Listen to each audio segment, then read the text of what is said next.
दोस्तों, मुल्क शाम में एक नौजवान रहता था जो बचपन से ही बहुत बिगड़ा हुआ था।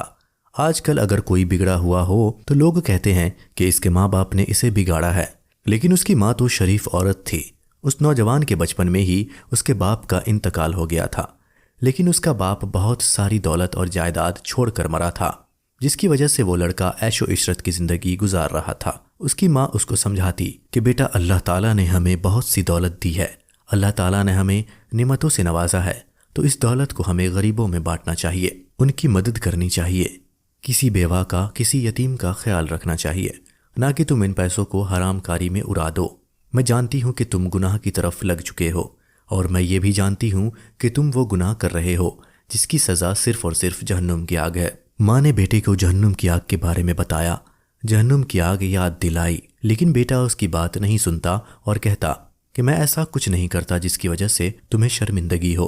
उसकी माँ कहती है कि मैं तुम्हारी माँ हूँ और माँ अपने बच्चों की रग रग से वाकिफ़ होती है। भला बताओ, तुम रात में कहाँ जाते हो, रात घर में क्यों नहीं गुजारते? बेटा कहता, क्योंकि रात में मेरा दिल यहाँ नहीं लगता और मैं अपने दोस्तों के साथ होता हूँ, उन दोस्तों में औरत भी शामिल है।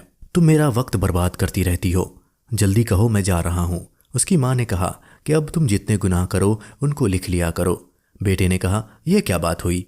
तो माँ बोली, मैं कह रही हूँ ना कि उन गुनाहों को लिख लिया करो, इतना तो कर सकते हो। नौजवान ने कहा, ठीक है, तुम्हारी ये बात मान लेता हूँ। अब उसने अपनी माँ की इस बात को मान लिया। वो गुनाह करता और उस गुनाह को लिख लिया करता कि मैंने फला दिन फला औरत के साथ ये काम किया, और यही नहीं कि वो जिना करता था, बल्कि वो धोखेबाज भी था, झूठ भी बोलता था, ग़ीबत भी करता था। वो अपने गुनाह एक जगह लिखने लगा। उसकी माँ रात को जानमाज पर अल्लाह ताला से दुआ करती कि ऐ मेरे रब, मेरे बेटे की इस्लाह कर दे, उसको तू हक पर ले आ। ऐ मालिक, वो बदकारी को छोड़ दे, उसके इस अमल की वजह से मेरी भी पकड़ होगी। या अल्लाह, मेरे बेटे को तू गुनाह से हटाकर नेकी की तरफ ले आ, एक ऐसी नेकी उससे करवा दे कि उसके सारे गुनाह मिट जाएं। एक माँ अपने बेटे के लिए तड़प तड़प कर दुआ कर रही थी। अल्लाह ताला ने उसकी दुआ को सुन लिया। एक बार ऐसा हुआ कि वो अपने घर से निकला तो उसको एक बहुत ही खूबसूरत हसीन औरत नजर आई। वो औरत इतनी हसीन थी कि अब तक जितनी औरतों के पास वो गया था, उन औरतों से वो अलग थी। शैतान गालिब आ गया। वो औरत रेशम का कीमती जोड़ा पहने हुई थी, जिसको देखकर लग रहा था कि वो बहुत ही अमीर घराने की लड़की है, और जाहिर सी बात है, या तो किसी गुनाह के लिए निकली है या फिर अपनी किसी और ज़रूरत की वजह से बाहर निकली है। बहरहाल वो सोच भी नहीं सकता था कि वो कोई गरीब औरत है और अपने बच्चों की परेशानी लेकर अपने घर से निकली है। उस नौजवान ने उस औरत को अपने पास बुलाया। औरत उसके पास गई। नौजवान ने समझा कि अब मैं इससे जो कहूँगा ये वही करेगी। एक अजनबी इंसान किसी औरत को बुला रहा है और औरत उसके पास आ रही है, इसका मतलब वो कोई फाहिशा या बदकार औरत ही होगी। उस नौजवान ने औरत को देखा। वो कीमती लिबास में बहुत ही खूबसूरत लग रही थी। उसने कहा, लगता है इस रेशम के लिबास को पहनकर तुम किसी महल की मलिका हो। मुझे लगता है कि तुम्हारे पास बहुत दौलत है, लेकिन मेरे बुलाने पर तुम फौरन चली आई, इसका मतलब कि तुम आज की रात मेरे साथ गुजारोगी। उस औरत ने ये बात सुनी तो उसने नौजवान को गौर से देखा, फिर एकदम फूट फूट कर रोने लगी, और रोने का अंदाज ऐसा था कि जैसे तड़प रही हो, बिलख रही हो। नौजवान ने कहा, अरे क्या हो गया? मैंने ऐसी कौन सी बात कह दी तुम्हें? तुम इस तरह मेरे पास दौड़ी चली आई तो जाहिर सी बात है कि कोई भी इंसान क्या समझेगा। वो औरत ये सुनकर और रोने लगी और कहने लगी, मैं फाहिशा या जानिया नहीं हूँ, मैं कोई तवाइफ नहीं हूँ, मैं बच्चों की परेशानी की वजह से इस तरह निकली हूँ। नौजवान ने कहा कि मैं तुम्हारी बात नहीं समझा। औरत कहने लगी कि मैं गरीब बेवा हूँ, मेरे 4 यतीम बच्चे हैं, वो 3 दिन से भूखे हैं, उनकी परेशानी की वजह से मैं घर से बाहर निकली। नौजवान बोला, लेकिन तुम्हारे लिबास को देखकर तो लग रहा है तुम्हारे पास बहुत दौलत है, फिर इस तरह गुर्बत की जिंदगी क्यों? वो औरत और तड़प कर रोने लगी और कहने लगी, मैं तुम्हें अपने गम की कहानी क्या सुनाऊं? मेरा शौहर इस दुनिया से जा चुका है, मैं बेवा हूँ, 4 बच्चों की माँ हूँ। मेरे शौहर के रिश्तेदारों ने हमें घर से निकाल दिया। मेरे शौहर के पास बहुत सी जायदाद थी, बहुत ज़्यादा दौलत थी, लेकिन मेरे शौहर के रिश्तेदार बहुत लालची थे, उन्होंने हमें उस घर से निकाल दिया। खुसूसन उसकी माँ ने हमें रखा ही नहीं। वो चाहती तो अपने बेटे की निशानी यानी उसके बच्चों को अपने पास रख सकती थी, लेकिन उसने ऐसा नहीं किया और घर से निकाल दिया। फिर मैं एक झोपड़ी बनाकर उसमें रहने लगी, मेहनत मजदूरी करती थी, लेकिन 3 दिन से मुझे कोई काम नहीं मिल रहा था, जिसकी वजह से मेरे घर में कोई भी पैसा नहीं था। मेरे बच्चे भूख से बिलखने लगे, सिसकने लगे और कहने लगे, ہمارے پیٹ میں درد ہو رہا ہے، کہیں ہم اپنی جان نہ دے دیں۔ ماں ہمارے کھانے کے لیے کچھ لے آؤ، ہم مر جائیں گے۔ بس ان بچوں کی بھوک مجھ سے برداشت نہ ہوئی اور اپنے اچھے وقت کا یہ قیمتی جوڑا پہن کر میں باہر نکل گئی۔ دیکھو، میں کسی گناہ کے ارادے سے باہر نہیں نکلی تھی، میں زنا کرنے کے لیے نہیں نکلی تھی، لیکن بس میں اس لیے نکل گئی کہ شاید کوئی مجھ پر رحم کھا لے۔ جب تم نے مجھے بلایا تو میں سمجھی کہ تم مجھ پر رحم کھا کر میری مدد کرو گے، لیکن تم نے تو مجھے زنا کی دعوت دی۔ میں زانی نہیں ہوں، میں اپنے شوہر کی وفادار ہوں، میں فاحشہ نہیں ہوں۔ میں نے اس سے وعدہ کیا تھا کہ اس کے مرنے کے بعد میں کبھی بھی ایسے گناہ نہیں کروں گی کہ جس کی پکڑ میں ہم سب آ جائیں گے۔ میں نے اپنی زندگی بہت پاک صاف طریقے سے گزاری ہے، بیوہ ہوں، لیکن آج تک مجھے اس بات کا خیال نہیں آیا کہ میں کسی نامحرم کے پاس جاؤں۔ یہ بات سننی تھی کہ وہ نوجوان جو اب تک گناہوں کے گہرے دلدل میں گھرا ہوا تھا اور اندر ہی اندر جا رہا تھا، وہ اس عورت کی باتیں سن کر ایک دم سے دلدل سے باہر آ گیا۔ وہ رونے لگا اور اتنا رویا کہ اس کی ہچکیاں بن گئی۔ نوجوان نے کہا، تم ایک نیک پاک باز عورت ہو اور آج میں تمہیں زنا کی دعوت دے رہا تھا کیونکہ میں نے اپنی زندگی میں یہی کام کیا ہے۔ میرے پاس بھی بہت سی دولت ہے، بہت سی جائیداد ہے، لیکن وہ میری نہیں ہے، وہ میرے باپ کی حلال کمائی ہے۔ اس نے بڑی محنت سے یہ آشیانہ کھڑا کیا۔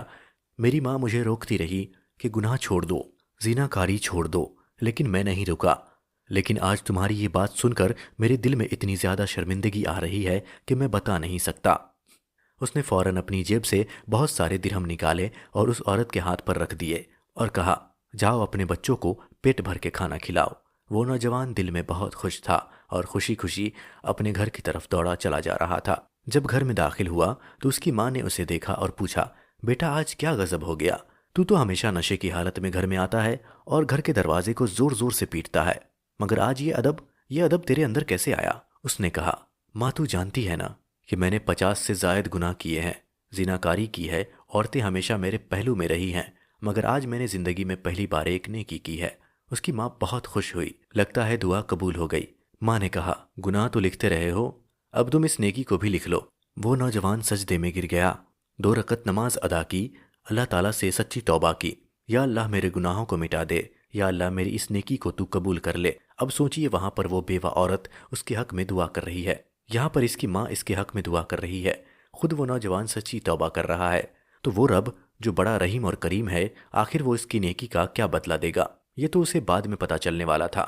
بہرحال وہ سو گیا، بہت غم زدہ تھا کہ میں نے کس طرح گناہوں میں زندگی گزاری، اپنی جوانی کو میں نے برباد کیا، اپنے آپ کو میں نے برباد کیا، جہنم کی آگ میرے لیے تیار ہو چکی ہے، بھلا ایک نیکی کس طرح میرے گناہوں کو مٹا دے گی؟ لیکن وہ نہیں جانتا کہ اللہ تعالیٰ کتنا رحیم و کریم ہے۔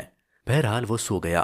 خواب میں اس نے دیکھا کہ ایک بہت ہی خوبصورت ہرا بھرا باغ ہے، جہاں پر ایسے پھول لگے ہوئے ہیں جو دنیاوی پھول نہیں ہیں بلکہ وہ کچھ الگ دنیا میں تھا۔ ادھر اس نے ایک محل دیکھا، وہ محل قیمتی ہیرے جواہرات سے بنا ہوا تھا۔ اس محل کے دروازے پر اس نے ایک خوبصورت عورت کو دیکھا، قریب گیا تو وہ عورت وہی بیوہ تھی اور اس کے پیچھے 4 کمسن بچے تھے۔ اس عورت کو اس نے بہت ہی شرمندگی سے دیکھا کہ میں تو اس کے ساتھ گناہ کرنے والا تھا، لیکن اس کی وجہ سے آج میں نے ایک نیکی کی۔ وہ اس کے پاس جا کر اس سے کہنے لگا، تم یہاں پر اتنے بڑے محل میں؟ تم نے تو کہا تھا کہ تم بہت غریب ہو۔ وہ کہنے لگی، بس جو تمہیں ملنے والا ہے اسی کی وجہ سے ہمیں یہ محل ملا ہے۔ وہ سمجھا نہیں اور اسی وقت نیند سے بیدار ہو گیا۔ اس خواب کو دیکھ کر اس کے دل میں خوشی بھی آئی کہ آخر اس خواب کی کیا تعبیر ہوگی۔ اب وہ جاگ چکا تھا، اس کو نیند نہیں آئی۔ اس نے سوچا کیوں نہ میں اس کاغذ کو اٹھا کر ذرا اپنے گناہوں کو گنوں اور باری باری اللہ تعالیٰ کے حضور میں توبہ کروں۔ اس نے جیسے ہی اس کاغذ کو اٹھایا اور اس نیت سے پڑھنا شروع کیا ہی تھا کہ کیا دیکھتا ہے، وہاں تو کچھ بھی نہیں لکھا ہے، پورا کاغذ صاف ہے، بس وہاں پر ایک تحریر تھی اور وہ تحریر ایک آیت کی صورت میں تھی، جہاں پر لکھا تھا جس کا مفہوم ہے، بے شک نیکیاں برائیوں کو مٹا دیتی ہے۔ یہ منظر دیکھ کر اس کی آنکھوں سے آنسو جاری ہو گئے۔ وہ دوڑتا ہوا اپنی ماں کے پاس آیا جو تہجد کی نماز ادا کر رہی تھی۔ اس نے کہا، ماں یہ دیکھو، جتنے گناہ میں نے یہاں پر لکھے ہوئے تھے وہ سب مٹ گئے، اور یہ دیکھو کیا لکھا ہوا ہے۔ ماں نے پڑھا کہ بے شک نیکیاں برائیوں کو مٹا دیتی ہیں۔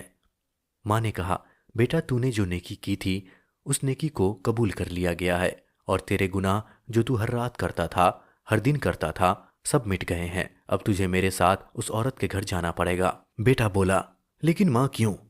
ماں نے کہا، ہاں بیٹا، وہ ایک بیوہ عورت ہے، اس کے بچے یتیم ہیں، کیا تو اس سے نکاح نہیں کرے گا؟ بیٹا بولا، बेशक माँ, मैं उससे निकाह करूँगा। फिर उन दोनों ने फजर की नमाज अदा की और उस बेवा औरत के घर तक पहुँचे। वो नौजवान दरवाज़ा खटखटाने लगा। उस औरत ने दरवाज़ा खोला, शायद वो भी नमाज ही पढ़ रही थी। दोनों माँ बेटे उसके घर के अंदर दाखिल हुए। उस आदमी को देखकर वो औरत कहने लगी, आपका शुक्रिया, आपकी वजह से आज मेरे बच्चे पेट भर कर खाना खाते हैं और सोते हैं। आपने मुझ पर जो मेहरबानी की, अल्लाह ताला आपकी तमाम परेशानियों को दूर कर दे और आपने जितने गुनाह किए हैं उनको मिटा दे। दुआ तुम्हारी कबूल हो गई है बेटी। माँ कहने लगी, क्या तुम मेरी बहू बनना चाहोगी? वो औरत बोली, आप क्या कह रही हैं? माँ ने कहा, हाँ बेटी, इसने हमेशा गुनाहों में ज़िंदगी गुजारी, न जाने कैसी कैसी औरतों के साथ ये गुनाह करता रहा, लेकिन तुम वो अकेली औरत थी जिसने इसके साथ गुनाह नहीं किया। वो नौजवान कहने लगा, तुम्हारी वजह से ही आज मैं इस काबिल हुआ हूँ कि मैंने ज़िंदगी में पहली बार नमाज अदा की है। ज़िंदगी में पहली बार मैंने ऐसा ख्वाब देखा है कि जिसको मैंने कभी नहीं देखा। तुम उस महल में मेरे साथ थी और वो महल मेरा था।